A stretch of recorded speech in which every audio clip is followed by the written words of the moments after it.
Olá, pessoal do quarto ano, aqui é o professor Júlio. E entrando na nossa sexta semana de ensino remoto, a gente vai discutir ao longo dessa semana temas relacionados à formação do Estado-nação brasileiro, né? Através dessa videoaula, nós discutiremos o período do primeiro reinado, né, a origem ali do Estado-nação brasileiro após a independência, e no nosso momento síncrono, nós focaremos as discussões mais no período regencial, além também de uma discussão sobre a própria Constituição do Brasil Imperial, a Constituição de 1824, tá bom? Então, pessoal, uma das primeiras questões que nós temos que discutir é a questão da consolidação da independência do Brasil. Então, a gente se engana, né? E a maneira também como a nossa história oficial foi construída, né? Ela nos leva a esse engano. A gente se engana ao pensar de que a proclamação da independência, em 7 de setembro de 1822, ela consolida uma independência.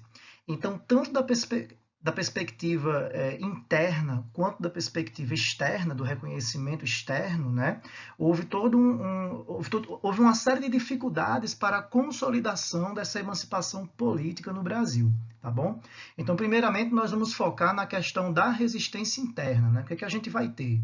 A gente vai ter a ocorrência de guerras de independência no Brasil, de conflitos em diversas províncias, como a Bahia, né, o Piauí, o Maranhão, o Grão-Pará e a província da Cisplatina, o atual Uruguai, que no momento da independência havia sido anexado ao Brasil. O próprio Dom João VI tinha promovido uma invasão a essa região do Uruguai.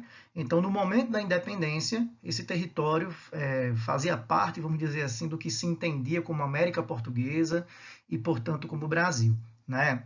É um território que mantém o interesse, né, e o objetivo de conseguir a independência, mesmo após 1822. O que é que a gente vai ter nas outras províncias citadas, né, tanto no Grão-Pará, Maranhão, Piauí e Bahia? A gente tem setores das elites locais que não estavam interessados em romper laços com Portugal, fossem por laços de afetividade, fosse por interesses econômicos ou por relações políticas com o reino. Tá?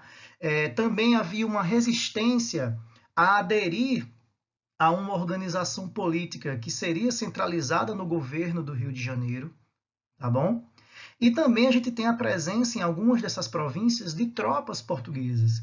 E isso também contribuiu para que houvesse guerras de independência, né? Então, só para vocês terem um exemplo, na Bahia a gente tem que eles comemoram a sua independência no dia 2 de julho de 1823, que é quando teria acabado a guerra contra as tropas portuguesas que resistiram aqui no território baiano.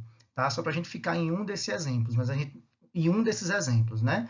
Mas isso torna visível como houve uma resistência a essa independência, né? A essa separação com relação a Portugal em várias partes do território da América Portuguesa. Tá? Nós temos a contratação de mercenários estrangeiros, então a participação de militares ingleses, franceses, né, que vão atuar junto às tropas, né, dos grupos ligados à defesa da independência, à defesa da emancipação política. Né? O governo imperial do Rio de Janeiro vai contratar aí esses mercenários para atuar nesses conflitos também. E, além disso, nós temos a convocação do povo. Né? A gente vai ter uma participação maciça da população livre, de indígenas e de escravizados também nas batalhas. Né? Então, a gente tem uma ampla participação popular aí nesse contexto, né? Como vocês viram, inclusive, em um dos textos que eu coloquei como atividade para essa semana, relacionada à atuação de indivíduos escravizados, né? Que viam na participação nas guerras de independência uma possibilidade de obter sua liberdade, tá bom? Uma outra questão, pessoal, é a questão do reconhecimento externo da nossa independência. Então, para que um país, uma nação seja considerada independente, ela também precisa de um reconhecimento de outras nações. Né? E isso não se dá de forma imediata. Né? O primeiro país a reconhecer a nossa independência foram os Estados Unidos da América, E isso vem na lógica de uma doutrina chamada Doutrina Monroe, né, que recebe esse título em função do presidente norte-americano James Monroe, né, e essa doutrina ela se resume na máxima, né, a América para os americanos, que é uma ideia definida pelo governo norte-americano nesse contexto, aí, nessa primeira metade do século XIX, de que o tempo de dominação europeia na América havia acabado e de que, portanto, agora a América seria para os próprios americanos, tá certo? É óbvio que isso também demonstra um certo interesse dos Estados Unidos da América de já exercer um certo monopólio e um certo domínio, né, nos mercados americanos, tá bom? Então, esse reconhecimento da independência brasileira por parte dos Estados Unidos também tem a ver com essa ideia de exercer uma hegemonia a nível continental por parte dos Estados Unidos, certo? Já com relação a Portugal, a nossa ex-colônia, né, esse processo foi um pouco complexo porque envolvia um conflito direto de interesses, né? Então, Portugal vai fazer algumas exigências para reconhecer a independência do Brasil, o que só vai acontecer em 1825. Tá? Então, primeiramente, o Brasil vai se ver obrigado a pagar uma indenização de 2 milhões de libras, né, a moeda inglesa. E esse valor vai ser conseguido justamente através de um empréstimo que o governo brasileiro contrai junto à Inglaterra. Tá bom? Além disso, né, Portugal vai exigir a concessão do título honorário de imperador do Brasil a Dom João VI, rei de Portugal. Ele assinava, inclusive, os seus documentos, né, com o título de imperador do Brasil. Tá? E o Brasil se comprometia a não anexar nenhuma colônia portuguesa na África. Isso é interessante porque essa exigência feita, né, pelo Estado português mostra como mercadores brasileiros, né, mercadores de escravos brasileiros, tinham entrada e tinham influência em territórios da África, como Angola, por exemplo. Então havia um temor do Estado português de que o Brasil, após a independência, resolvesse anexar alguma colônia portuguesa na África. Então, meio que o Brasil assumia esse compromisso de que não iria fazê-lo, tá bom? Já a Inglaterra vai também fazer algumas exigências, né, para reconhecer a nossa independência, a nossa emancipação política. Vai exigir a renovação dos tratados de 1810, sim, aqueles tratados que a gente discutiu na semana passada, que dava privilégio aos produtos ingleses, né, privilégios alfandegários a esses produtos ingleses no mercado brasileiro. Tá? E os ingleses também vão exigir o compromisso do Estado brasileiro de acabar com o tráfico de escravos em 4 anos. Né? O Dom Pedro I chegou a assinar esse acordo, a assinar esse tratado, né? Mas como nós sabemos, isso não foi cumprido. É um compromisso que o Estado brasileiro assume que não foi cumprido. Provavelmente, né, é isso que explica aquela lei de 1831, que é a primeira lei que oficialmente aboliu o tráfico de escravos no Brasil, mas que nós sabemos que foi uma lei para inglês ver, né, que não teve uma lei que não teve eficiência nenhuma, efetividade nenhuma, tá? E aqui nesse slide, pessoal, eu quero propor uma reflexão, né? Pensar o Brasil no contexto da América Latina. Como vocês sabem, outras colônias, né, na América Latina ficaram independentes nessa mesma época, no final do século XVIII e no início do século XIX. E como é que o Brasil se insere nesse contexto? Né? O Brasil se insere como uma monarquia com um imperador português em meio a repúblicas. Né? Talvez isso explique o tamanho do território brasileiro em comparação com os seus vizinhos da América Latina. Tá? O Brasil, como vocês sabem, né, teve uma estrutura política centralizada desde antes da independência, com a transferência da corte portuguesa e da família real para o Brasil e o estabelecimento desse aparato administrativo no Rio de Janeiro. Né? E isso provavelmente favoreceu que após a emancipação a nossa estrutura política fosse uma estrutura política mais centralizada. Né? O fato de não termos adotado o regime republicano e sim o regime monárquico, né? Isso manteve uma certa unidade territorial na América Portuguesa, que foi algo que não aconteceu nos países vizinhos que estavam surgindo nesse momento também. Podemos falar, inclusive, que essa unidade territorial ela foi conseguida muito mais pela força do que por um consenso ou por uma concordância de todos os grupos que formavam essa nova nação que surgia nesse momento, tá bom? Então, nós temos aqui, pessoal, algumas imagens, né, que remetem a essa montagem do Estado brasileiro em torno de um regime monárquico, né? Nós temos essa pintura de Debré, que se chama Coroação de Dom Pedro I. Observem aqui no canto direito, né, a figura do imperador, né, coroado, tá certo? Uma representação, um retrato do próprio Dom Pedro, né, que foi coroado no dia 12 de outubro de 1822, ou seja, logo depois da independência, da proclamação da independência, né, e a bandeira imperial brasileira, né, nas cores verde e amarela, que representava as duas casas de nobres, né, que deram origem que governavam esse império, né, a casa dos Bragança, da família de Dom Pedro, e a casa Habsburgo, da imperatriz Leopoldina. Tá? O café e o tabaco, representando as principais riquezas do Brasil, né? A cruz da Ordem de Cristo, remetendo ao cristianismo, a religião oficial do Império Brasileiro, como vamos discutir um pouco mais à frente, e a própria coroa, que aparece como um símbolo do regime monárquico, esse regime mais centralizado que foi adotado pelo Estado brasileiro após a emancipação política. Tá bom? E aí, pessoal, nós devemos pensar, né, sobre o significado do período imperial, que vai de 1822 até 1889. Né? Esse período se divide aí em primeiro reinado, período regencial e segundo reinado. E qual o significado desse período para a história do Brasil? Né? O que é que ele representa para a história do Brasil? Primeiro ponto, é o período de construção da identidade nacional. Então, nós temos aqui todo um projeto de construção simbólica da nação. Não podemos falar em identidade nacional, em sentimento nacional, antes de 1822. Tá? O Império ele se esforça, né, a partir de 1822, né, após a emancipação política, um dos esforços do Império Brasileiro foi justamente a construção de uma identidade.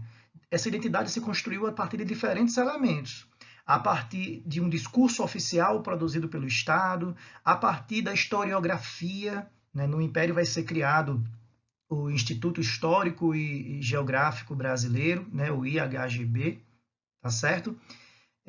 No Império, esse discurso também vai se construir através da arte.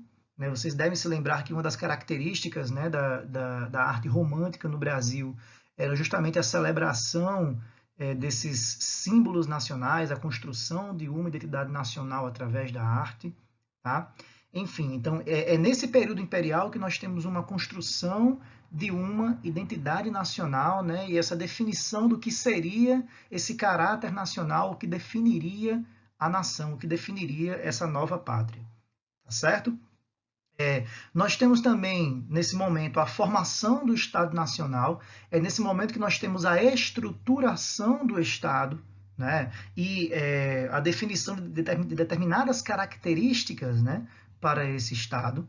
Tá bom? Então, por exemplo, a adoção do regime monárquico, né? A elaboração de constituições, de leis para de uma constituição, né? E de leis para esse regime, e por aí vai. Né? E também é um período de consolidação do território brasileiro. Né? Como nós vimos anteriormente, né? Fica bem claro que esse território não estava consolidado em 1822. As elites locais, por exemplo, não se sentiam fazendo parte de um todo, e que não era natural a afinação dessas elites, muito menos do povo, com o governo central situado no Rio de Janeiro. Tá? Isso vai ser construído ao longo do período imperial. Não é por acaso que nós temos várias rebeliões separatistas. Né? Nós temos a revolta da Cisplatina, que leva à independência da província da Cisplatina, que dá origem ao Uruguai. Nós temos a Confederação do Equador, no atual Nordeste. Nós temos várias rebeliões no período regencial que tinham caráter separatista, o que mostra que esse território nacional não estava consolidado, que ele vai se consolidando pela força, como eu disse anteriormente, justamente nesse período imperial. Tá bom? E no aspecto da estruturação do Estado, né, nós temos aí um primeiro projeto constitucional para o Brasil. Né? Vai ser convocada, de acordo com os moldes, com as ideias liberais que vigoravam na época, né, vai ser convocada uma Assembleia Constituinte que tinha como principal tarefa a elaboração de uma Constituição para essa nova nação, que ficou conhecida como a Constituição da Mandioca, de 1823. Tá? E quais eram as características desse projeto constitucional? Primeiro, de acordo com as ideias liberais que vigoravam até então, esse projeto tinha um caráter fortemente anti-absolutista, negava o poder absoluto ao imperador e visava limitar a atuação do imperador, do poder executivo, e fortalecer a atuação do poder legislativo. Tá? Era uma Constituição que tinha um caráter classista, né? Privilegiava um determinado grupo social, que era a aristocracia rural, os proprietários de terra e de escravos, que formam justamente esses grupos que defendiam esse projeto constitucional. Tá bom? E era uma Constituição lusófoba, porque na definição de cidadania estabeleceu-se que os cidadãos seriam aqueles indivíduos nascidos no Brasil ou portugueses que já estivessem aqui no momento da independência. Então era uma Constituição que tinha esse caráter de lusofobia, de rejeição à cidadania para os portugueses. Tá bom? Mas o próprio imperador, Dom Pedro I, né, justamente em função da limitação aos seus poderes que esse projeto constitucional propunha, ele resolve fechar a Assembleia, em um episódio conhecido como a Noite da Agonia, manda prender deputados, né, e anula esse projeto constitucional. Então, esse projeto constitucional de 1823, ele não foi posto em prática, ele não chegou a vigorar no Brasil. Tá bom? E o que é que o imperador Dom Pedro I faz depois disso? Né? Ele vai outorgar uma Constituição, ou seja, ele vai impor uma Constituição que não passou por votação em Assembleia. Tá? Essa Constituição de 1824 foi aquela que vigorou durante todo o período imperial brasileiro, né? Até 1889, quando é proclamada a República. Né? E ela é conhecida como Carta Outorgada, justamente por ter sido um documento imposto pelo imperador, tá bom? Então, esse documento, que a gente vai discutir melhor no nosso momento síncrono, né, ele tem um caráter contraditório. Né? Ele tem princípios liberais, mas também é marcado por princípios absolutistas, por princípios característicos do antigo regime. Tá bom? Então, a gente vai ter o estabelecimento aí de 4 poderes, né? Estabelece-se, por exemplo, os 3 poderes, né? Como executivo, legislativo e judiciário, um princípio iluminista, mas se define a existência de um 4º poder, que era esse aqui, o poder moderador. Um poder exercido unicamente pelo imperador e que estava acima dos outros 3 poderes.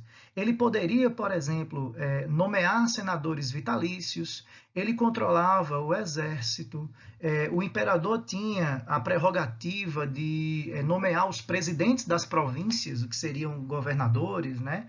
Enfim, ele poderia dissolver o parlamento, né? Interferindo diretamente no poder legislativo. Tá certo? Então, isso mostra isso mostra já de cara o caráter contraditório dessa Constituição. Né? Aqui nós temos um organograma, né, de como funcionava a relação entre esses poderes no período imperial, a partir da Constituição de 1824. Nós temos o poder moderador, né, sendo exercido pelo imperador, que também exerce o poder executivo, né, o poder judiciário com o Supremo Tribunal de Justiça, o poder legislativo formado pela Assembleia Geral, que era composta por 2 câmaras, né? O Senado e a Câmara dos Deputados, como é ainda hoje. Tá? E esse poder executivo, junto com o poder moderador, né, exercido pelo imperador, garantiria que ele tinha controle sobre os presidentes das províncias e sobre os conselhos provinciais. Tá bom? A gente vai ter também o estabelecimento do catolicismo como religião oficial do Estado brasileiro. O Brasil não se tornou um Estado laico, como era defendido pelos princípios iluministas, né, que vigoravam na época na Europa e em outras partes do mundo. O Brasil se torna um Estado oficialmente católico. Tá? Okay? E assim, se estabelece também que a igreja no Brasil estaria submetida à tutela e à autoridade do Estado, no regime que nós chamamos de padroado, tá bom? Uma outra característica dessa Constituição, pessoal, era o voto censitário e indireto. E o que isso significa? Significa que para poder votar, né, os indivíduos deveriam ter uma renda mínima. Tá? E como funcionava isso? Né? O direito ao voto, né, os votantes, eles tinham que ter uma renda mínima de R$ 100.000 anuais. Tá? Para você se candidatar ao cargo de deputado, você tinha que ter uma renda mínima de R$ 400.000 anuais. E para você se candidatar ao cargo de senador, você deveria ter uma renda mínima de R$ 800.000 anuais. Tá?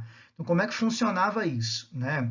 Você tinha aqui o eleitor de paróquia, que eram chamados de votantes, que eram aqueles indivíduos que tinham uma renda mínima anual de R$ 100.000, né? E eles votavam nos eleitores de província, que eram indivíduos que deveriam ter uma renda mínima de R$ 200.000 anuais. Né? Esses indivíduos eram eles que votavam nos deputados e senadores, que deveriam ter as rendas, como aparece, né, discriminado aqui em cima. Então, para vocês terem uma ideia dos limites, né, da participação política no Brasil imperial, no Brasil monárquico, tá bom? E aqui é só uma simulação, né? A partir do que se sabe sobre a população brasileira da época, né? Nós temos assim, quem é que votava, né? Então, primeiro, de cada 30 homens, 14 eram escravos e não podiam votar. Então, indivíduos escravizados não poderiam votar, né? Os escravizados não foram considerados brasileiros ou cidadãos brasileiros, tá bom? Certo? Dos 16 livres que restaram, né, 10 não tinham renda suficiente para votar. Né? Então, sobram 6 aí que têm a renda necessária para votar. Dos restantes, os 5 votantes escolhiam um único eleitor que votava nos deputados e senadores. É para a gente pensar uma proporção, né? De 30 indivíduos, contando com livres e escravizados, você tem um eleitor que sai, que é quem de fato escolhe deputados e senadores, para a gente entender um pouco como funcionava esse sistema eleitoral no Brasil imperial e como ele se configurava como um sistema eleitoral excludente. Tá? Como consequência da imposição da Constituição de 1824 por Dom Pedro, nós temos de cara a ocorrência de uma revolta em algumas províncias do norte do Brasil, atual Nordeste. Tá? Então, nós podemos falar aqui, né, na Confederação do Equador de 1824, como uma consequência da imposição da Constituição pelo imperador Dom Pedro I. Tá? Então, quais são os antecedentes? Né? O autoritarismo do imperador, a Carta outorgada de 1824, e podemos citar também como antecedentes dessa revolta a própria Revolução Pernambucana de 1817, tá? Que já marcava esse histórico revolucionário de Pernambuco, já demonstrava a insatisfação das elites de Pernambuco com determinadas imposições que vinham do governo central no Rio de Janeiro. Tá? E, obviamente, nós também devemos mencionar a crise do açúcar em Pernambuco, né, como parte desse histórico revolucionário. Tá? Pernambuco, que desde meados do século XVII, perde o papel preponderante que tinha, né, em toda a colônia, e no caso agora no Brasil independente, né, essa crise é uma crise que vem herdada lá do período colonial, do final do século XVII. Tá bom? E as características desse movimento, né? Foi uma revolução, né? Uma rebelião republicana, né? Objetivava a implantação de uma república, clerical, porque teve a participação de muitos padres, né? E separatista. Então, objetivava criar uma república independente no atual Nordeste do Brasil. Lembrando que a palavra Nordeste não se usava na época, se referia, né, a essa região como províncias do Norte. Tá bom? Nós temos um mapa, né, da Confederação do Equador, da sua área de abrangência e do foco principal de resistência, né, que seria as capitanias de Pernambuco, Paraíba e Rio Grande do Norte. Tá bom? E o desfecho, né, a prisão e execução dos líderes. 11 pessoas são mortas aí por terem participado da Confederação do Equador. Aqui nós temos uma pintura, do século XX, né, representando a execução de um dos principais líderes da Confederação do Equador, que foi o Frei Caneca, um padre católico, né, que acabou os seus dias sendo fuzilado aí por ter participação nesse movimento.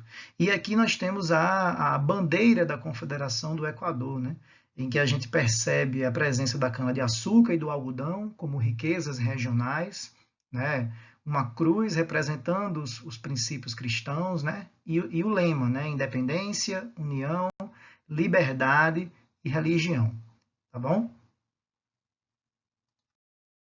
Por fim, pessoal, vamos discutir aqui a decadência do primeiro reinado, né? O que é que leva à crise desse primeiro reinado e a consequente abdicação do trono que Dom Pedro I faz em 1831.